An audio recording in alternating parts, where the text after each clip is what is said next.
Hello guys, another soft drinks can embossing na naman tayo ngayon. Una guys, yung ginagawa ko dito, pinuputol ko to ito. Ito, ito na yun guys, pinutol ko na kabilaan. Susunod ko gagawin guys, puputulin ko yung gitna. Tapos ipaplat ko. Ito na yung resulta guys.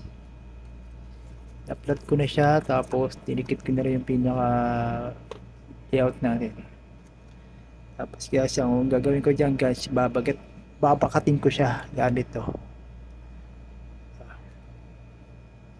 Ballpen muna guys, babakatin muna natin babakitin natin siya gamit ang ballpen. Guys, after natin mabakat guys, saka na natin itong gagamitin itong pang-emboss na iba-ibang size. Guys, abangan yung resulta guys.